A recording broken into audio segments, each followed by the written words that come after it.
Hello, chaps. How you doing? Welcome to another edition of the We Talk Chelsea pod, live from our back bedrooms. It's Charlie, Tem, and Tom, and what a week it is to finally be a Chelsea fan. The streak is over. I feel like when Brock Lesnar beat Undertaker at WrestleMania in disbelief as we stare at that as Chelsea managed to stumble across the line and take 3 points. We may as well get cracking and get straight into it, boys. What does it feel like? I think Charlie, when we had the conversation earlier, you were just like, it's crazy just how much Chelsea winning just alters my mood. Yeah, I think it was shown at the end of the game, wasn't it, from the boys? If you looked at the reaction of Chilwell, Enzo, there's a few of the other boys. They actually genuinely looked quite happy to get the 3 points, and I think it does make a difference. It was a hell of a scrappy game, wasn't it? Let's face it. Yeah.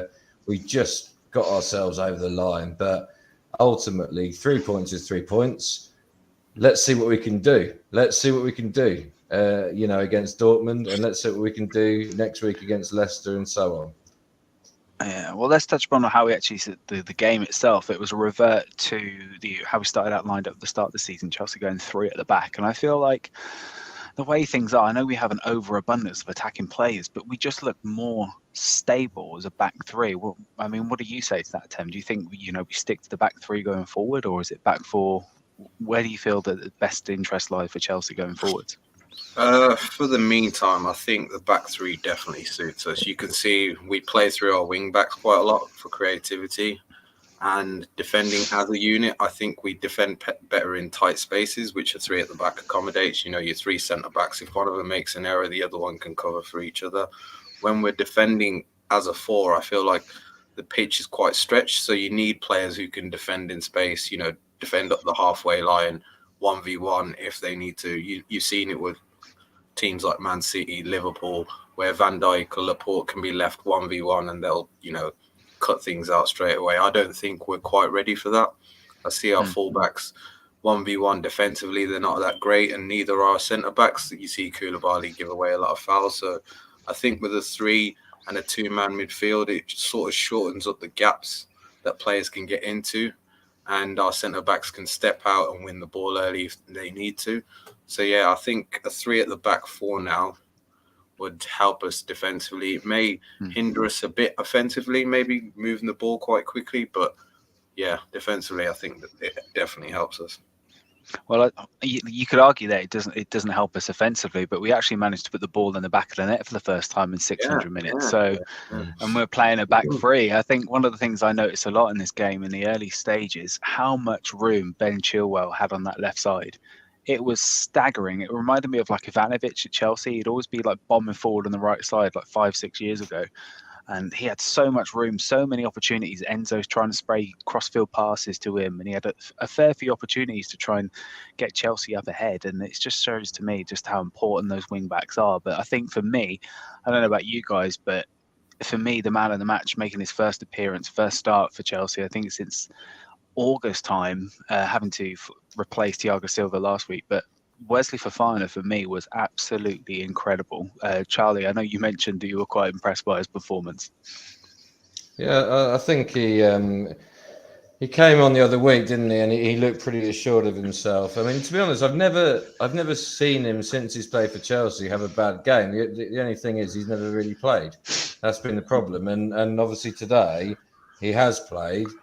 Sorry, not today. On Saturday he has played, and he played absolutely brilliantly. He scored the goal. He could have got one in the first half as well. Yeah. He looks like a real talent. He looks like a real talent. I mean, look, touch wood and real touch wood that we've got some cracking players on our books, but the problem is that it seems that the best players get injured. That's the biggest problem. Reece James gets injured, Chilwell gets injured, and Fofana gets injured. These players, and Kante, they get injured. This is the biggest problem.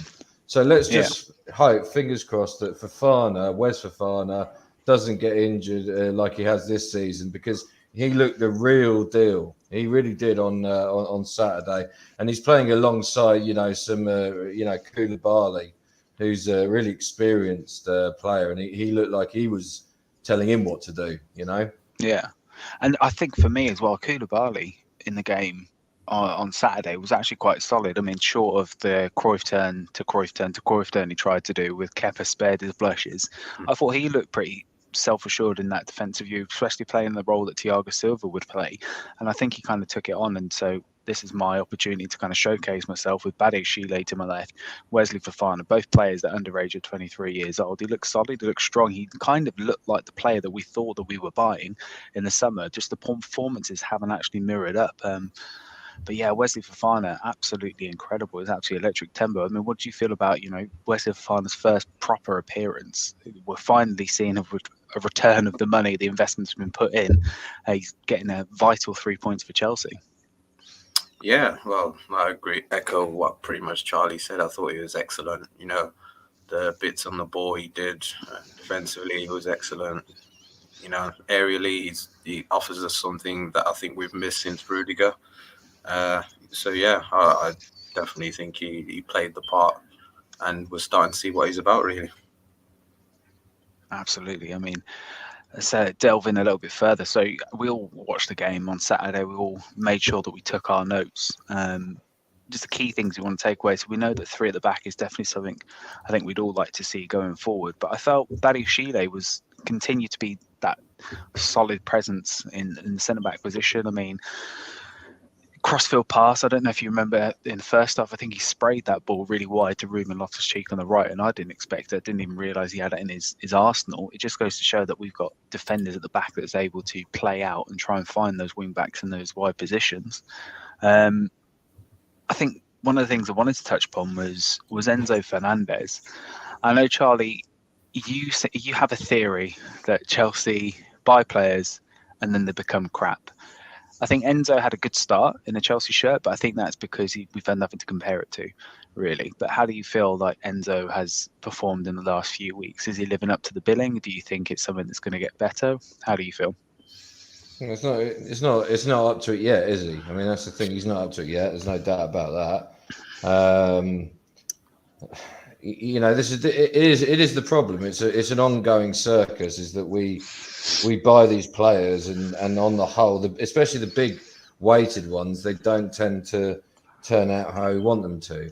Having said that, I mean, we've bought quite well in January. I think Badiashile looks absolutely brilliant. I think he's he looks like, for 30 million quid, I think in the current market, he looks like a steal.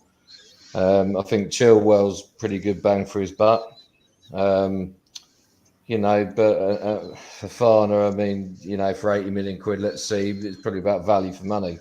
But I mean, so far from what I've seen of Enzo, I don't think he's the finished product. But let's see. Let's give him a chance.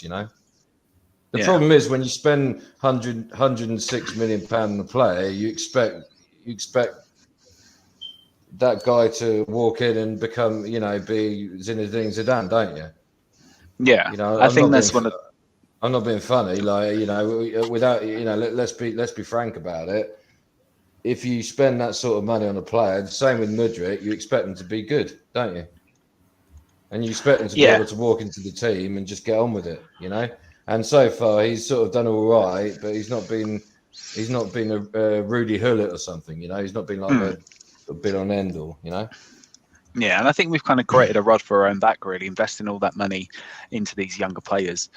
Players like Mudryk, Enzo Fernandez, 90 million euros plus is an issue that we're experiencing and, expecting instant return. But we have to remember, Bowley and the boys have been taken for a ride in this transfer market. Clubs know that there's money to spend and they want to invest in that team. So players that could be worth 40 million, I think they're looking at upwards paying like 80, 90 million. I don't think Mudryk is yet a 90 million player, but does he have the potential to be a 90 million player? Potentially. But then if you've got a player that develops and gets better and better and better in like the next few seasons, like what's his value going to be worth? Is it just going to go up to like, I can't see it being like 150, 160. It will just still be the same. So I don't really think that argument of investment in the future really washes for me. But yeah, anyway, we digress. Let's get back to the game. I'm really excited by Badiashile. I'm excited by Wesley Fofana. I was a little bit concerned when Thiago Silva went down the Rolls Royce of Chelsea Football Club. But how do you feel the back three are going to line up against Dortmund tomorrow night, Tim? Tomorrow, it would probably have to be Chalobah, Koulibaly, and is Fofana eligible? He is, isn't he I would think be so, eligible. Yeah. Yeah. What Yeah, I makes you think- say? What makes you say Trevor Chalobah coming into the squad over, somebody seasoned like Aspilicueta? I think he's still out at the moment. Is he still out? Was he injured? Or I just thought he Yeah, couldn't play because he was banned. No. I think it's still the head injury. I'm sure he's still recovering from that. Oh, Yeah, God, from I the even concussion, forgot about that. Yeah, Oh so my God, I think it would be, Koulibaly, Chalobah, and Fofana. Gee, yeah, probably the back three that I'd go for. And also, I think James is a precaution, so he may not start. So we may have to even move to a back four unless we. I have to argue: is he precaution, or is it? Do you think it was maybe a precaution on Saturday? And Potter's actually thinking long term and thinking, okay, do we actually need to play with Reece James? Can we go with Ruben Loftus-Cheek to fill in that role for this game against Leeds, or do you think he might be considering just saving him for the Dortmund game, even if we get 70 minutes out of him? Well, this was the case I wanted to argue, because if you saw on Saturday, I think after 60 minutes, you saw Loftus-Cheek. He looked very, very leggy. Maybe he might start again the first 60 minutes like he did against Leeds, but I'm not quite sure because he looked very tired playing wing back. I think in midfield he likes to stroll quite a bit, and at wing back obviously he has to do a lot of up and down running, and I don't know if that quite suited him on Saturday. He did the best he could, but defensively I think he was awful. Yeah, and I think he's the consummate professional, like the managers want in the squad. They want that squad player. It's going to say, look, I need you to do a job for me. Can you fill in at this position? I know when we play in the 11-a-side, if I'm asked to play left back, it's something that I absolutely hate because I know I'm dreadful playing left back. But if I want to play centre back, that's where I want to play. Do you know what I mean? And I think Ruben Loftus-Cheek knows he has to take any chance he gets to play in the first team and grab it with both hands. Let's turn our attention to the midfield. Let's start there. How do we feel that the pairing, not necessarily the Enzo Fernandez performance, but the pairing of Enzo and Kovacic, something that we might see in the next couple of weeks whilst Kante comes back to fitness? Charlie? It should be a really good pairing, shouldn't it, on the face of it? But they look really balanced. But unfortunately, Kovacic at the moment, I hate to say it because he's been brilliant the last couple of years, but he just doesn't look at the races at the moment, does he? Enzo doesn't look at the races the last couple of games. Seems to be getting progressively worse. And the thing is, the problem is as well with that formation. I'm just looking at it now on my notebook. You heavily rely on those two players. You really do. That is your midfield. That's it. Yeah. You've got nothing else. Kovacic, he doesn't look as. You look at Liverpool yesterday. You look at Fabinho, and you look at their players. And Harvey Elliott. They just get stuck in, don't they? They just really give it a go. The Kovacic just doesn't seem to do that. Doesn't seem to. For me, I don't know if anyone. That's the way I look at it. I don't know. I think sometimes maybe he's a little bit. Kovacic, does he sometimes, to me, just feel a little bit? His head's gone. He's already on the beach in terms of I know I'm moving on in the summer, and I feel like once a player has it like that and they're moving on, then they think, okay, well, this is not my club. It's not going to be my club. I don't really care where this team finishes. Is it worth playing him, or is it worth just potentially moving another centre midfielder into that position? Do you think, okay, do you risk it? Are you Graham Potter and decide, okay, well, Kante's back training, has been training for 2 to 3 weeks. Does he potentially risk Kante starting Kante, or do you think he just goes with Kovacic, hold it for a little bit, and then bring Kante on in the second half just to save him and not make any injuries worse? Anyone can jump in on that. Well, look, I mean, what I'll say, I don't quite understand what the obsession with the Kovacic is. We've gone 3 weeks without playing him. Why do we have to? What's the big deal? We've got other players. We've got 35-man squad that we can choose from. Surely Gallagher or Loftus-Cheek or someone, is better than him. Surely, no. Yeah. No, I have to agree. I mean, I think if it was me and I was a manager with Kovacic, because his head's gone and he's playing somewhere else, I potentially would have started Zakaria or somebody that gives a bit of steel. Admittedly, when Zakaria came on, I don't think he's effective as when he comes on as if he was to start a game.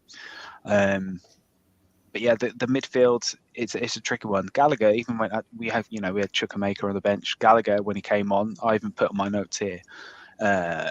Gallagher, where did I put my notes? Fill for me, boys. Just fill in. Right, Gallagher. So Gallagher, no fouls, and then I put spoke too soon. He got yellow carded 2 minutes later, but he had the desire that a Chelsea player you'd expect from somebody that wants to play football to keep the ball in play in the corner. And, what's that again? Was that an opportunity for Gallagher and Enzo to play alongside one another? Gallagher having that energy in the midfield?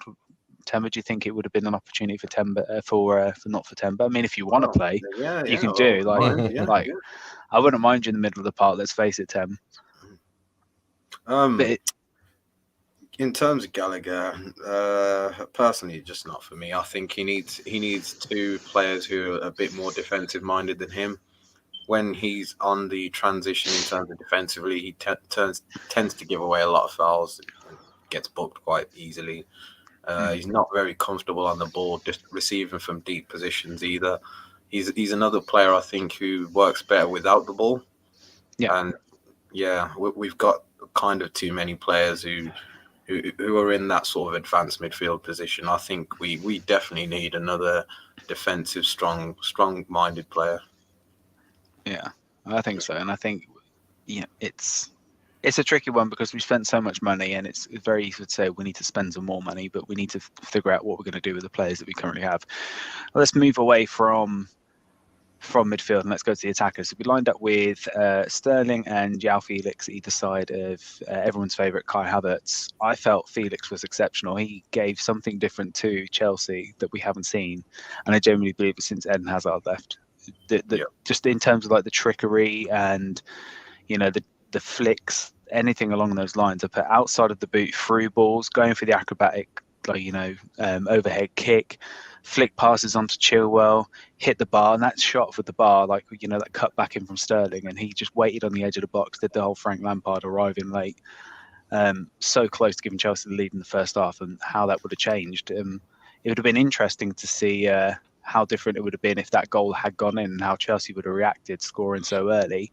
Do you think Graham Potter would have potentially dug in a little bit earlier, or do you think he would have continued to push and at the 65th minute make those defensive substitutions he made, Charlie?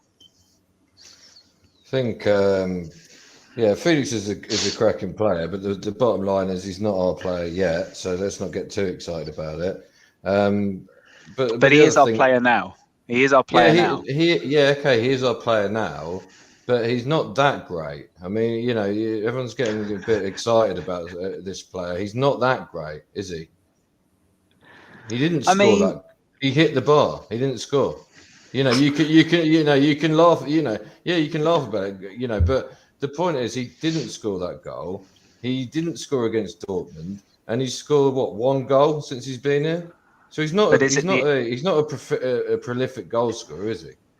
But he never has been. He never has been a prolific goal scorer. So, he's creative. How many assists has he had? How many assists has he had since he's been at Chelsea? I don't reckon he's had one. Yeah, but the problem we should pass on to Kai Havertz. So he definitely hasn't had an assist. Yeah, the problem is you're passing the ball to Kai Havertz, who's got the desire to head that cross from Ben Chilwell in the first 20 minutes. I don't know if you saw it, but he literally just had to put some sort of diving header on it and he would have been the first opportunity. If he's feeding to Kai Havertz, I don't think he's not the player. Imagine if Chelsea in the summer decided, right, we're going to get a number 9 in, a really freaking big number 9. It could be Victor Osimhen, it could be buying Tammy Abraham back, it could be Ivan Toney. By who? Sorry, Vlahovic, from Juventus, and even rumours of Mitrovic as well, through the grapevine. Which I said. I've said that a long time. Yeah. Yeah, and even rumours like that. Could João Felix, could he be considered even better if he actually had somebody that knew where the goal was and had the capacity to actually want to try and hit the target. Yeah, of course he could be, but the point is, at the moment, he hasn't. So far, he's been okay. I wouldn't get really carried away with him, because at the moment he's been okay. And the other thing is, he's not. There's no guarantee that we're going to actually get him. A lot of people are getting very carried away with João Felix, but there's no what do we call it? There's no guarantee treaty or whatever they call it that we're going to get this player. And even if we do get this player, he hasn't actually done a lot. He looks quite good, but he hasn't actually done a lot. People, if you look at the stats, he hasn't actually done a lot, without being negative. I think he's definitely made. I mean, I can only speak for myself from a personal perspective, but he's definitely made Chelsea more exciting to watch. Yeah. Tem, I don't know if it's something, because there were periods before João Felix where I was watching games and it was dire, just the endless passing along the middle third and the final third with no incision ball. Felix actually wants to try and turn and make that pass happen. I mean, do you share the same perspective that Charlie does? No, I think he looks like what Mason Mount did 2-3 years ago, just a bit more polished technically. I think he offers us a lot of what our players I don't think offer at the moment. That's a bit of creativity, bravery on the ball, willing to do something out the blue. And like I say, he's very tidy at keeping possession, rarely loses it. And when he does try track back when he can. But yeah, I think he needs a good supporting cast. I think he plays well with Sterling. He links up quite well with Sterling. You saw him linking up well with Chilwell on the weekend as well. I think with maybe a bit more goal scorers around him, he could be our sort of link between midfield and attack, and maybe defence as well. Yeah, so I have to agree that his creativity is sublime, and I think I agree with Charlie in the fact like his final output fundamentally, what he's going to be judged on is stats at the end of the day, because we can remember how he made us feel when watching him. Might have been excited by watching him play, but if we look back in 2 or 3 seasons and we don't sign him and you see 20 games, 1 goal, 3 assists, we'd be like, well, was it actually worth it, or were we just completely blinded by the fact that the team around him was so dire? Let's move on. Let's talk about some of the negatives of the game, so things that we weren't too sure on. For me, and I'll probably say this each and every week, Kai Havertz. Kai Havertz again continues to lead the line for Chelsea, and albeit we don't have strikers, we do, but Potter refuses to play him. We don't think he's any that good anyway. Aubameyang is there on the bench. Kai Havertz again, for me, just no desire to just get the ball on target and have an attempt to put a shot on goal. He had the opportunity to score from a through ball from Sterling, that cross in from Chilwell in the early stages. And even just when he had that through ball from Sterling towards the back end of the half, his dribbling, he was through on goal. He just literally had to pass the ball past the goalkeeper. And for some reason, he got the ball stuck underneath his feet from a position that you shouldn't really be getting your ball stuck in your feet by. I mean, Charlie, when it comes to Kai Havertz, do you feel like he should be starting against Dortmund, or you think we're between a rock and a hard place and we're left with no option? We've got no option because Aubameyang can't play. Fofana can't play. Brozia's injured. He's in the squad. But could you potentially you play another player that's played in that position before? Because Raheem Sterling's done it for Man City. Not really, because we've tried it. I mean, Felix can't finish. Sterling can't finish. I mean, Havertz can't finish either. But I mean, at least he brings some sort of balance. I think that's the only thing that he does. He sort of brings some sort of consistency, I suppose, to the front three. I mean, it is a dire situation. We are in a situation where we're relying on players who are basically not very good at their jobs, but at least they bring some sort of consistency to the other two. That's the only thing that I can think. Because the thing is, if you look at the four players that we've got in that squad, right, going into this match tomorrow, we've got Brozier, who's injured, Havertz, who we're going to probably inevitably play, and then there's 2 others, I can't even think who they are, but they're clearly not going to play. So It's just it will be Havertz. Everyone knows it will be Havertz. You know, you might as well if you're the back two of Dortmund, you might as well start watching Havertz videos and you know not get very excited about them, but you know at least you'll get a good night's sleep tonight. You know. But I think if it was me, I'd play Sterling because he's played there for Man City, or have João Felix have that free roll in just behind him for him to pick up the ball and turn and play the pass through to Sterling, use his pace to get in behind the defensive line. We know for a fact Dortmund, what they're going to do is they're going to sit. They will. That's how they play. You know, at the weekend they beat RB Leipzig and they had 37% of the ball. They sit, they play counter-attacking football, and they're 1-0 up, and they go into Stamford Bridge. You just know for a fact they are parking that bus, and it's going to be difficult. Sorry to interrupt you, but that's the worst kind of thing that we can come up against at the moment, because that's exactly what we've been doing at home. Every single match is having this line share of possession, and literally can't break anyone down because we've got nothing. No creativity, nothing against the ordinary, essentially up front. Yeah. So if you're a defender, this is just like watching, like watching a firework that's going off, and you know the fire. You've got the instruction manual in front of you. It's just like watching that. You know, that's it. I mean, I don't know what you think, Tim. I mean, when it comes to the game tomorrow night, you know, how are you feeling? I'll put this to both of you. How are you both feeling in terms of the game tomorrow? Because I definitely feel a lot more different than I did before the Leeds game. Because I felt before the Leeds game, I was like, if we don't get a result against Leeds, we're just going to get walked all over by Dortmund. But now, have I been lulled into a false sense of security coming into this game? I think, do you know what? If we can eke out a 1-0, take it to extra time, what's to say we can't sneak on penalties? Tim, I don't know how you feel going into tomorrow's game.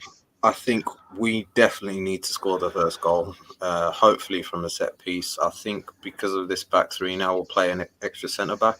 Hopefully that will give us an advantage in terms of set plays.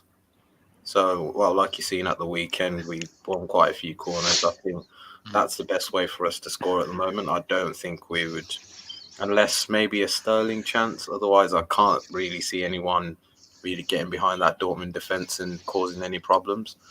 And with Kai as well, he has played quite a lot of minutes. He hasn't really been subbed off either. And on Tuesday, he probably has to play another 90 or potentially 120, depending how the game goes. Just think it's a bit of poor management from Potter.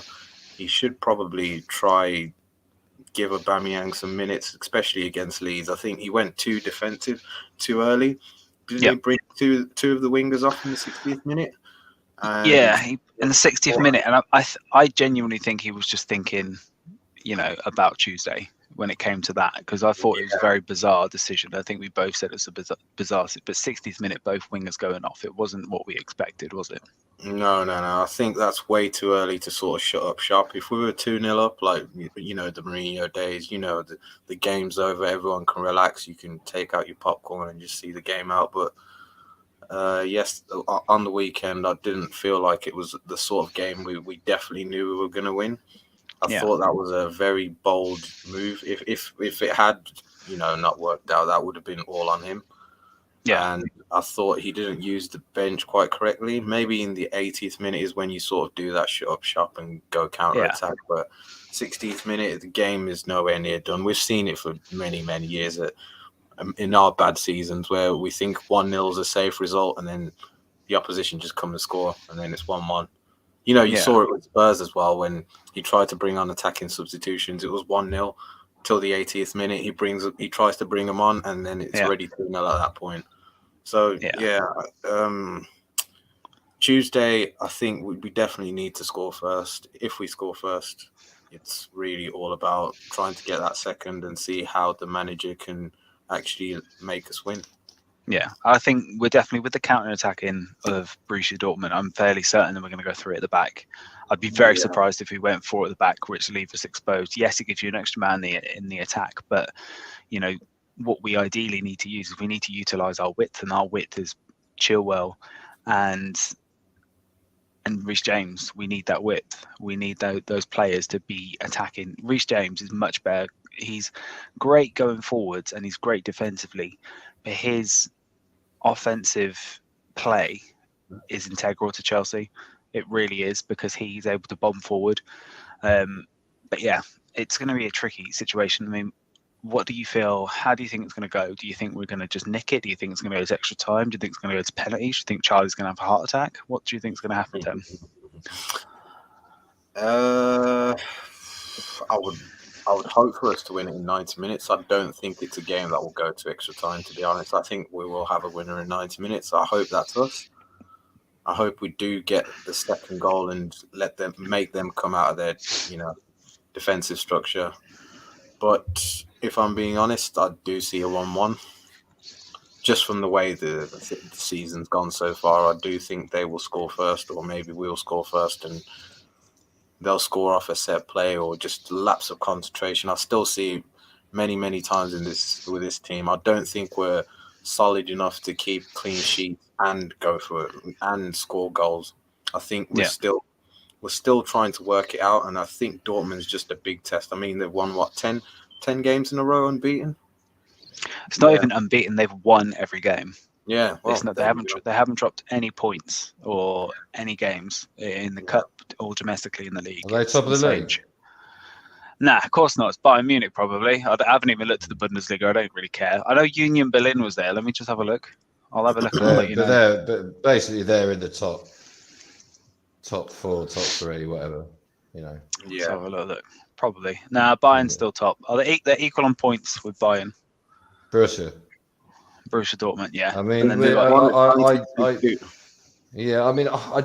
can't. I mean, it's weird because I actually thought when I was over there for the first one, and I thought we were pretty good.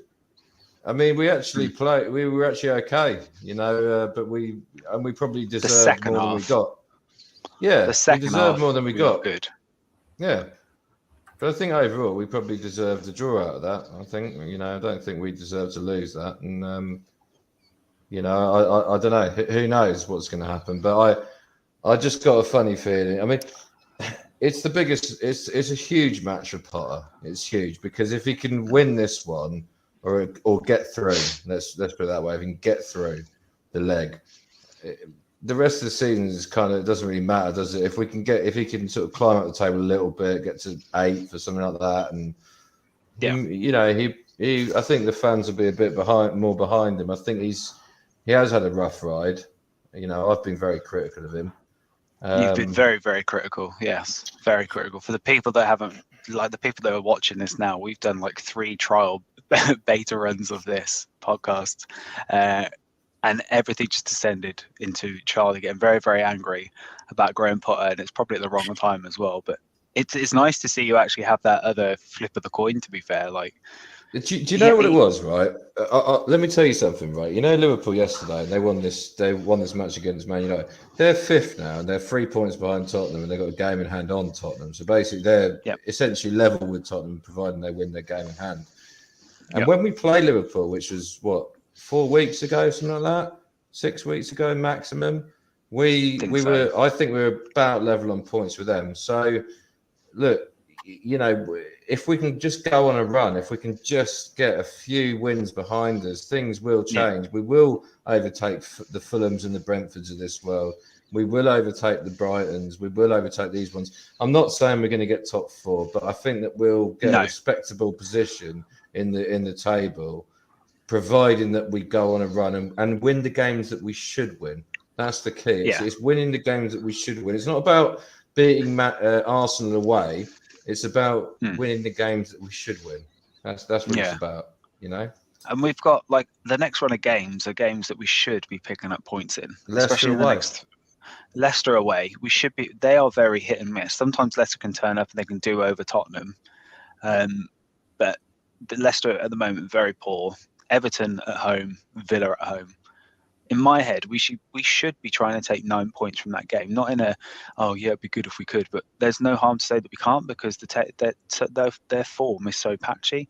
But so's ours. Dude, is this win yesterday, so this win Saturday now, going to be that kickstart, the momentum needed to break the duck, to boost the morale, to boost confidence into the players, to show, do you know what, we can finish strong. We've got 14 games left in the season, 13 games left in the season. You know, is this going to be the thing that gets us over the line, Tim? What, tomorrow, do you mean? Just the win, yes, the win on Saturday, and irrespective of the win, if we get through tomorrow, I think it would be absolutely amazing if we can do Chelsea and have a completely shit domestic season and win the Champions League. It is very Chelsea. It's not going to happen. We're not going to win it, but we're going to aim. To progress past Dortmund, I think that would be a really good achievement. It would be an achievement, and I think. Do you think if we got progressed past Dortmund, regardless who we got in the next round, it doesn't really matter, because I don't think any of us is expecting us to go far. But do you feel that getting a result against Dortmund is going to kick us on to have, okay, we've had a good result against Leeds, we had a good result against Dortmund, Leicester, Everton, Villa next. How do you feel this is going to kick us on, Tem, to kind of start us climbing the table? Do we see the teams above us suddenly start to drop points and us to pick up the momentum? Yeah, I've just had a look at the table. We are 5 points off Fulham, who are 7th, and 7 points off Newcastle, who are 6th.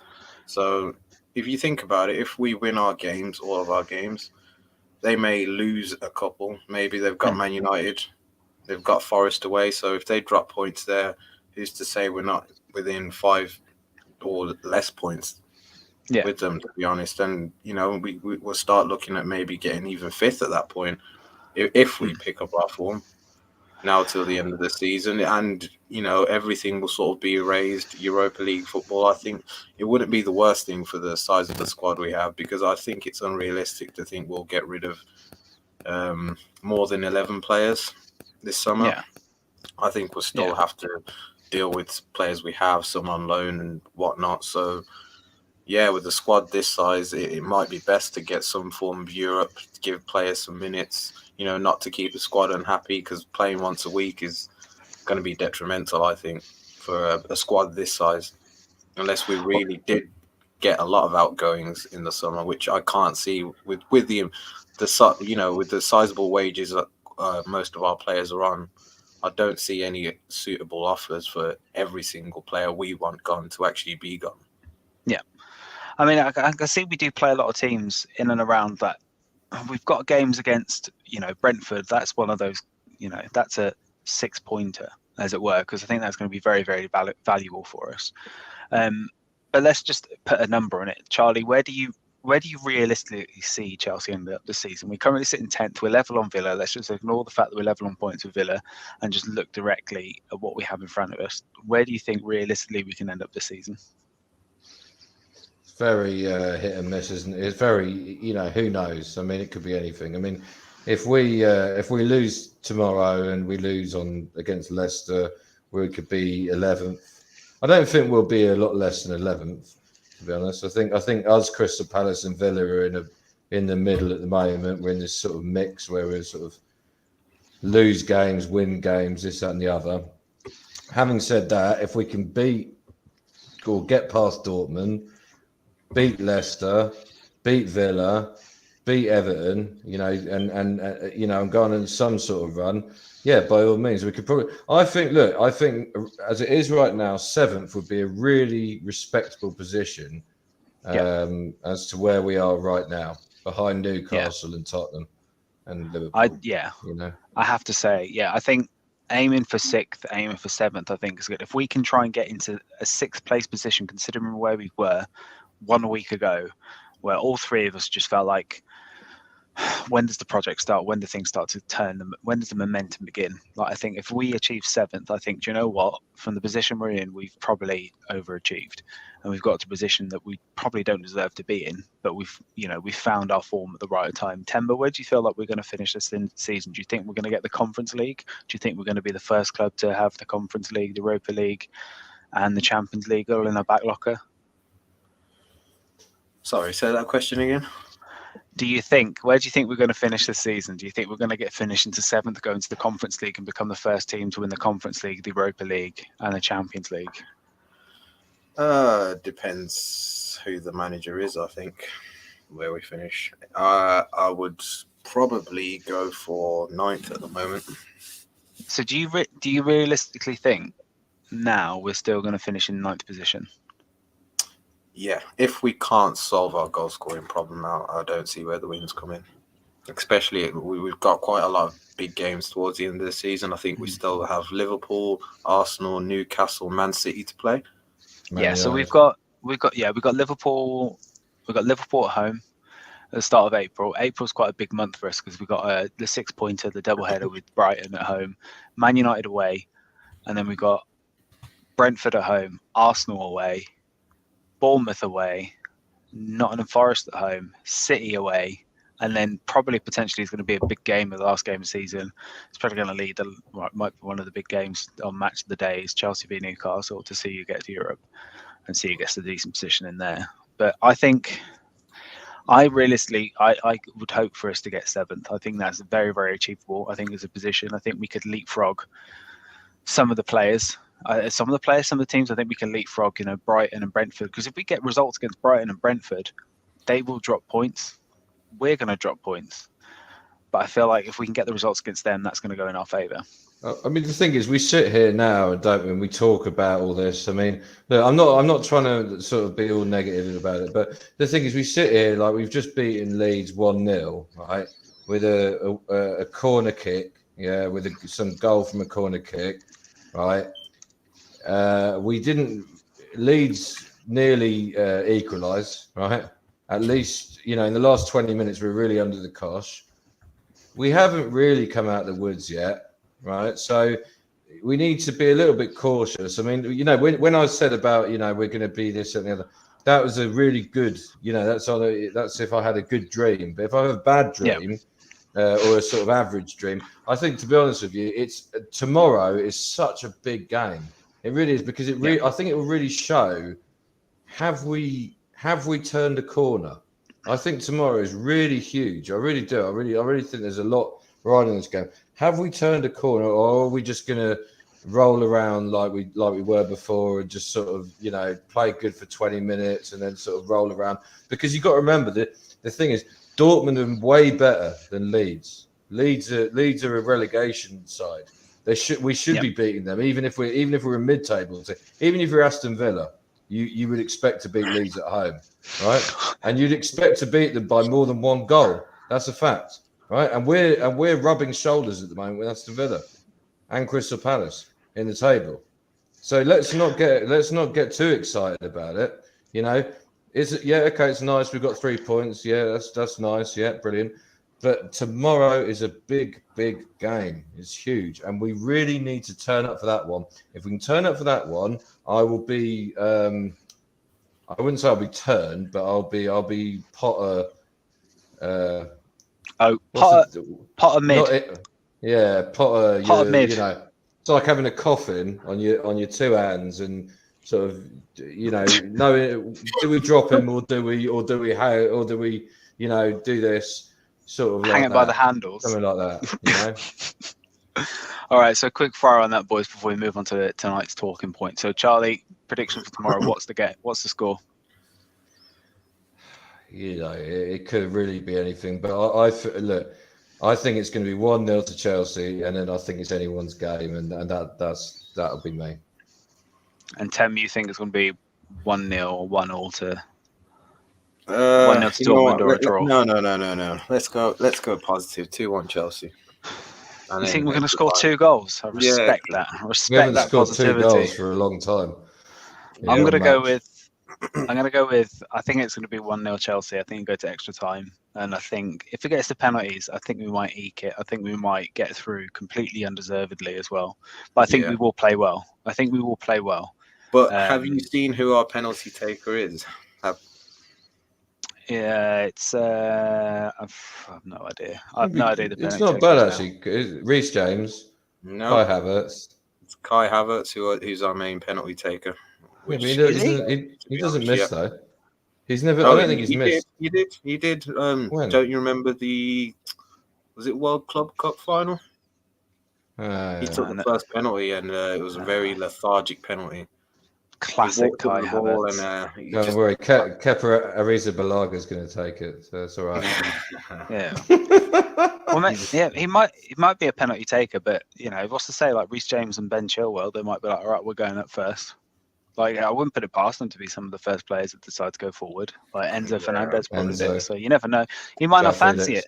I'd say he might not even be on the pitch. But let's face it, I don't know what information he's got on Graham Potter, but Kai Havertz is immune from being substituted. So we look forward. So, all right, let's move on to this evening's talking point.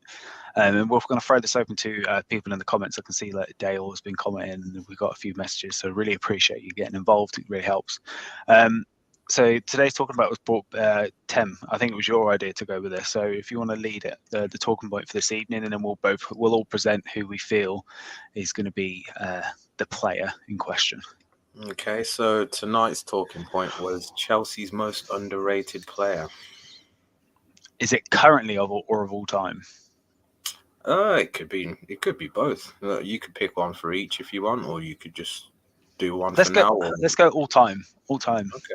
Okay. All time. Now, I only started. I can only really go when I started watching Chelsea, and I was 7. So that's from like 1997 onwards. So I can't go with somebody like, it's Ron Harris, because I never saw him play. Because it'd be weird if I was to say that. But let's just say from when we first started. So I started when I was 7 watching Chelsea. So I'll think of a player. Who wants to present their most underrated player first? Charlie, do you want to take the lead? Yeah, go on. There was one actually that I was thinking of before, but then I've changed my mind. And I think I've spoken about this one before. And it's a weird one because he is a great player and everyone knows him, but at Chelsea, a lot of people don't know how good he was. Rudy Hullet. Rude Hullet. What makes you say Rude Hullet? I mean, wasn't he like World Player of the Year at one point? It's hardly underrated. When he came to Chelsea, he was right at the end of his career. Okay, so it was 1990. I think it was about 1995. He came to Chelsea. Yeah. Glenn Hoddle was the manager at the time. Rudy Hullet came in, and obviously Glenn Hoddle was quite a big pull at the time for Chelsea. Yeah. And Rudy Hullet came in. Glenn Hoddle took the England job, and then Rudy Hullet took the player manager. So in those days, it was player managers. So Rudy Hullet took the player manager job, and he was absolutely fantastic. And I remember there was one particular match. I mean, if you actually look at the statistics, Rudy Hullet probably played, I guarantee, probably 20 times for Chelsea, 30 times for Chelsea, nothing much. But there was one match in particular, and it was against Liverpool at Anfield. And the reason that I talk about this is because of yesterday. Everyone knows Liverpool's a bit of a fortress. Okay, Rudy Hullet, I think it was Patrick Berger's debut, or it was around that sort of time, 1996, 97, around that sort of time. Patrick Berger scored a hat-trick against Chelsea. And I think most of it was in the first half, to be fair. I think we were about 5-0 down at half-time. I seem to remember Andy Myers scored an own goal. And Rudy Hullet was a player manager. And Rudy Hullet put himself on as a midfielder. And we didn't concede after that. And Rudy Hullet just controlled the game from the midfield, Jorginho style. Just controlled the game from the midfield. And I think he was just an absolutely excellent player for Chelsea. Absolutely excellent. He doesn't get enough credit because he was the reason, and I've said it before, he was the build-up to the Abramovich era. It was him and who really started it. And I think he's an underrated player in our history. Yeah, I don't really remember seeing Ruud Hullet play at all. I think it's like you said, right at the tail end. I remember him being the manager, but I don't remember seeing him play at all.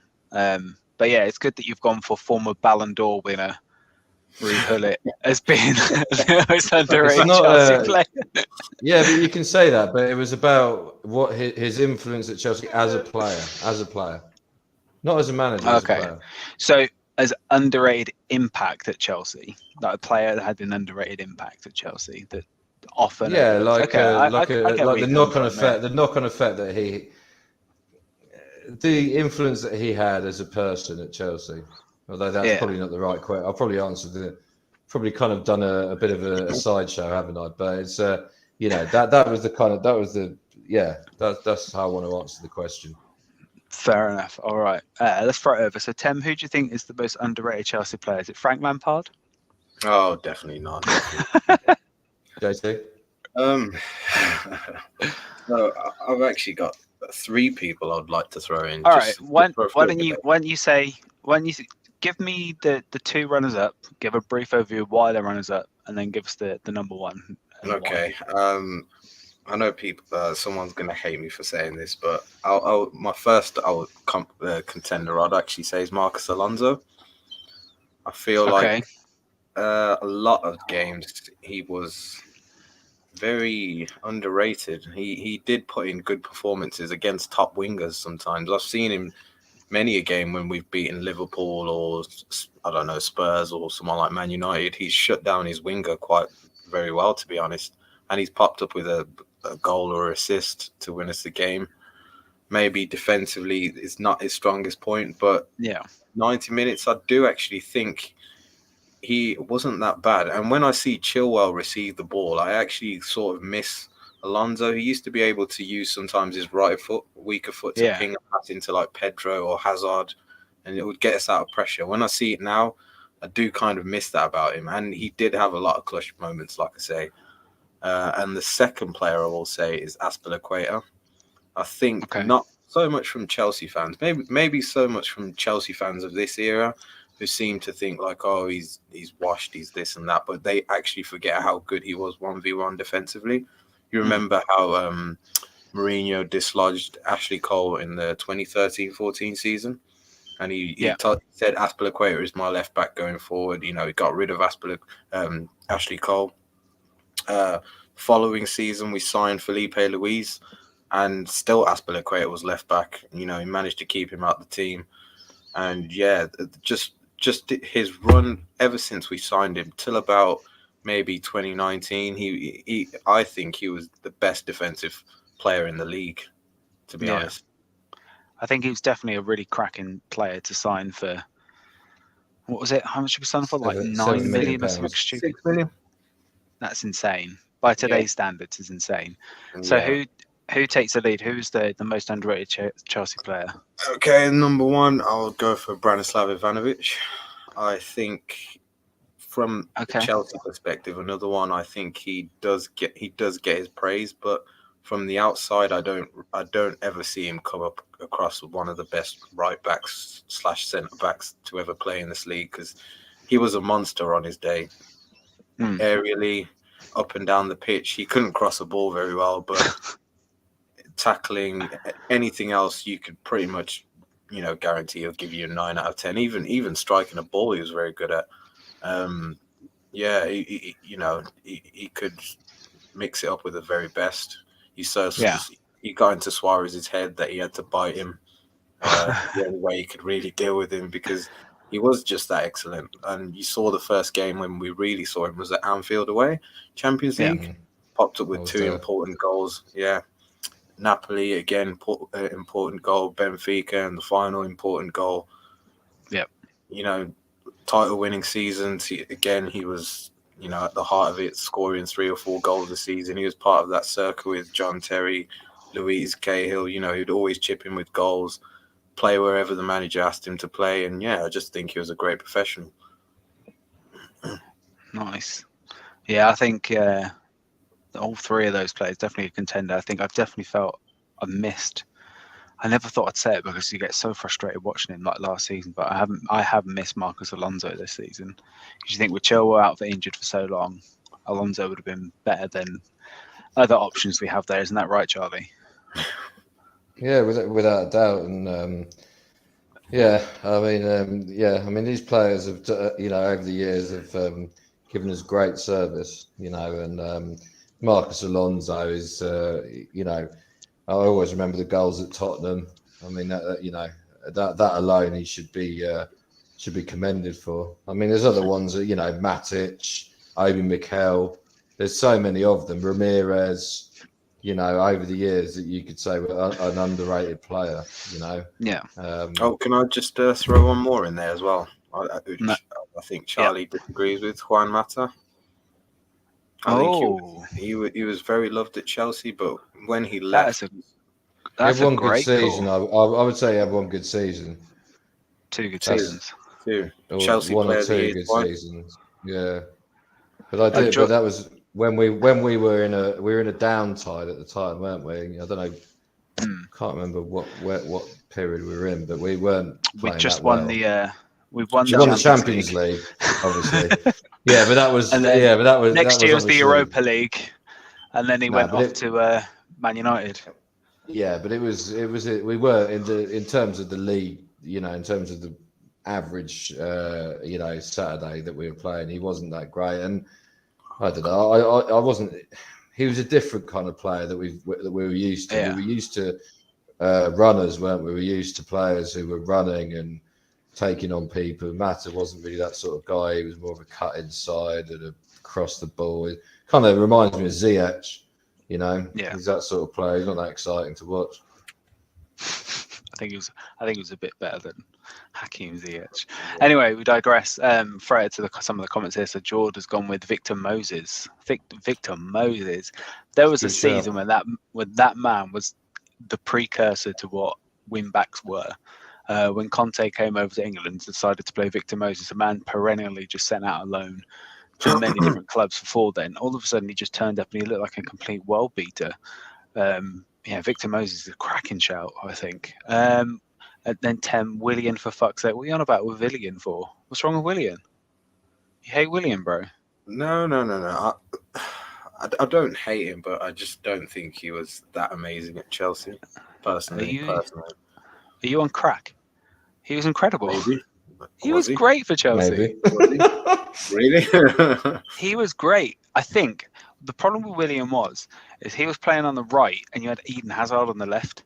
Even when he played on the left, I will give him this. That game against Tottenham away under Frank Lampard, he was different class then.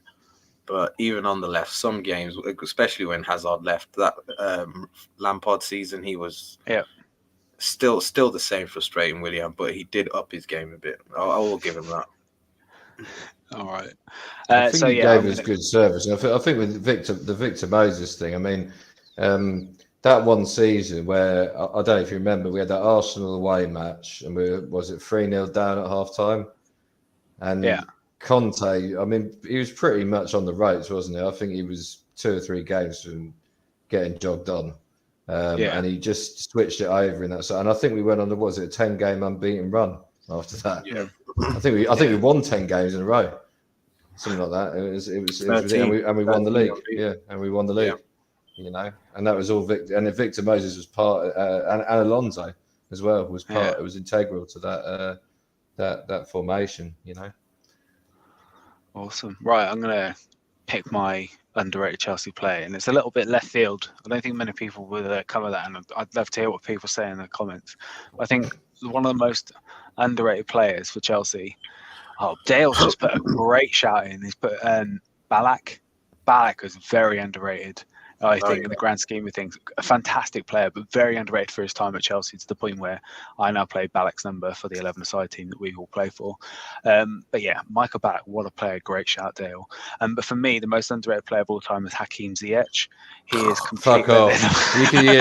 I'm sick and tired of this. This is not funny as well, because what you do, like I'm in a good mood tonight, right? And you've got me in a good mood, right? And I'm actually in a really good mood, and then you blow it up in my face. I mean, the Ballack one was fair enough, right? I can deal with that. The Ballack, he was, Hakim Ziyech, Jesus Christ. Well, ignore it. Charlie, it's fine. I'm just winding you up. I'm gonna lean back so I can. Don't nibble. Don't disappear into the ether.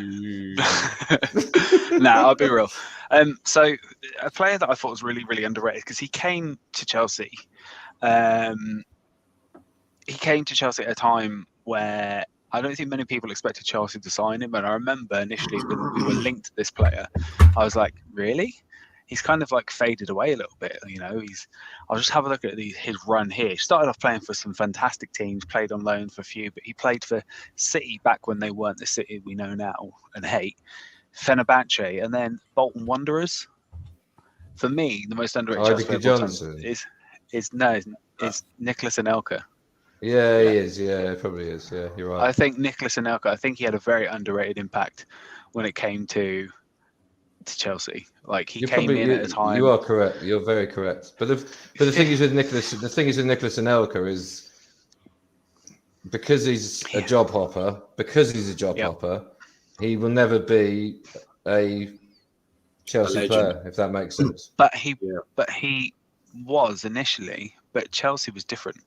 He stayed for 4 seasons, the longest he stayed for any club. He made 125 Chelsea league appearances. Not many of those starting, and initially from the first stages he won the Golden Boot with Chelsea in his second season because he joined in January time, and then he won the Golden Boot because Drogba was injured. So he had that impact. He averaged a goal every 4 games. Yeah, not prolific, but I think he was playing to the wide side of things. So a goal every 4 games for a winger. We'd love for that as somebody at Chelsea now to be that prolific. He stayed with us for 4 years. He made 125 appearances. He didn't get to 100 appearances for any other club. And he stayed with us at Chelsea, and I think he made a very big impact. Yes, admittedly, he did miss the penalty in Moscow. I will say that there was that. And when he was walking up to take that penalty, you knew he's missing that penalty. You saw it in his face. But I think he came with a bit of an attitude. Like initially, I think people had a preconceived notion of who Nicholas Anelka was.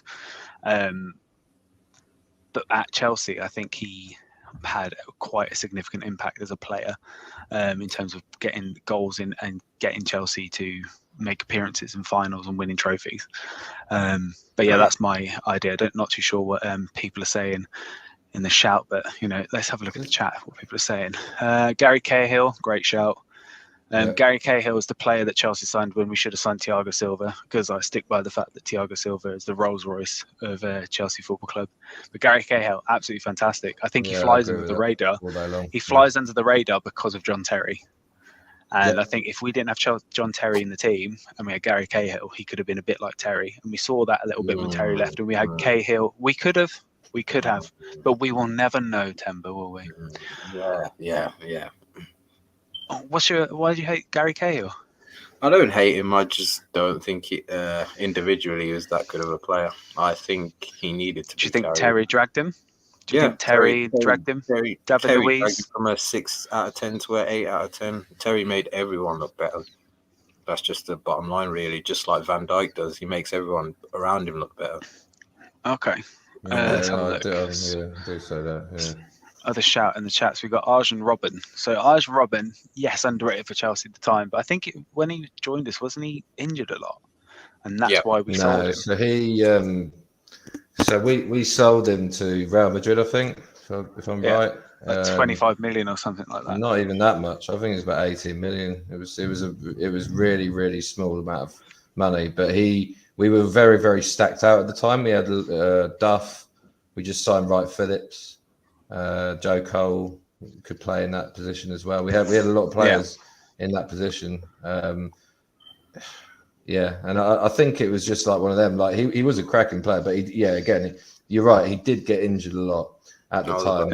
He did actually. Yeah, looking back, he did get injured a lot. Yeah, he was a good player though. Player. Go to chat here now. So we've got Diego Costa. Man's got to be one of the hardest players to watch, man. But guy scored all the time. I have to say, I was speaking to somebody at work today. He's a Chelsea fan as well. He lives in South Africa, and he was saying, we don't have any bastards anymore. Yeah, we don't have a player that's an absolute bastard. Like that bastard that you think he's a bastard, but he's our bastard. We went through phases where we had Diego Costa. He was a bastard, but he was our bastard, and we loved him for it. I think, would it be good if we just got maybe a player that's not going to be as technically as good as Diego Costa, but we had somebody that's going to be that kind of, what's the word I'm looking for? Not enforcer, because that's still a bit it's a bit wrestling. But what would you say? Leader, someone who's not afraid to leave their heart on the pitch. Yeah. Like the fact that when he came into John Terry and he when he joined, it's like I would die for this team or I'd die for you or something along those lines. It's like, yeah, that's the mentality you need. Yeah. But Thiago Silva at the moment is the only one who seems to have that at the moment. Thiago Silva's got that. The other guys not really. I mean, even Mason Mount, not really. No. You know.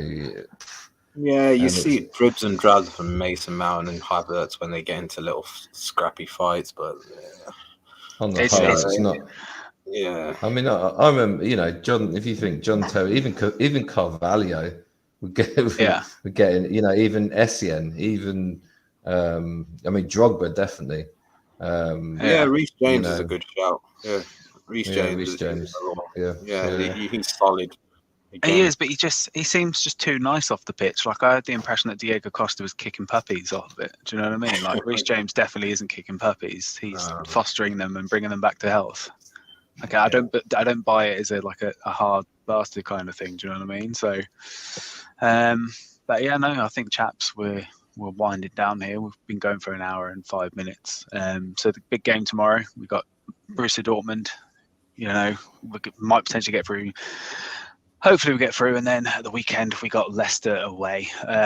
We will be back on Monday at 9:30. We're going to do Leicester predictions as well? Yeah, go on then. All right, Leicester predictions. Okay, base it on. I think we have to caveat it with if we win or if we lose. I think that's going to be a big one.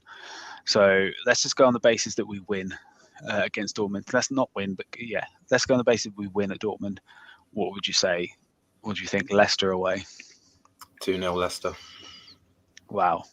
Temba's completely switched positions with Charlie as being like team negative. Do you know what I mean? Charlie's been so positive this week. He's been so positive this week. 2-0 Leicester. If we beat Dortmund, it'll be Rodgers' last game, won't it? So 1-0 if we beat Chelsea. Dortmund. Yeah, if we beat Dortmund. Oh, right. I see. I mean, Rodgers, it'll be his last game, won't it? If we win, I'm guessing. So, I think the only reason Rodgers has stayed for so long is because his payoff is astronomical, apparently, and Leicester just can't afford to pay it. I think they're literally just waiting for him to be to get further and further down in his contract so they can just get rid of him. I'm quietly confident. I think I'm just completely misled by the fact that we beat Leeds and got 3 points, albeit in a game that wasn't particularly thrilling, but maybe. Let's not forget also Potter does have a release clause in his contract too, so I suppose if we get a certain amount of losses maybe, or we don't finish in a particular position, maybe his job's under the line as well. Who knows? True, yeah. Maybe. We should see, but especially if we lose to Dortmund tomorrow. Especially if we lose to Dortmund, I'd have to say. I think even if we beat Dortmund, I genuinely believe it. Even if we, say for example, through some miracle, we go through against Dortmund, we beat Leicester away, we beat Everton, we beat Villa, and then we lost to Liverpool. I think Graham Potter will be back in the same position he was in the eyes of Chelsea fans that he was before the Leeds game. Yeah. Because he hasn't got enough faith in him just yet. I think the only thing that's going to get him across the line is just a flurry of wins towards the end of the season. Maybe they might get some good graces and another summer to kind of install and get rid of some of the bloated players that we have. But Jamie Vardy got a silly record against the top six. Book that goal. I don't think Jamie Vardy has scored many goals this season, so watch him score goals for us because we gift them away like Oliver Skip. Yep. You're welcome, bro. Mm-hmm. We are Charity FC. Haven't scored in a while. You're welcome. We'll let you on there. All right, boys, let's move on. Thanks very much. We'll be back on Monday to talk the Dortmund games, talk the Leicester game, hopefully talking the wins. But let's face it, probably going to talk about why Graham Potter should be let go. But we're back at 9:30, given the fact that Temba might get back on time. If not, we'll see you at 10 p.m. Thanks very much for watching, everyone. Take care. Bye-bye. Cheers, boys. Take care. Bye.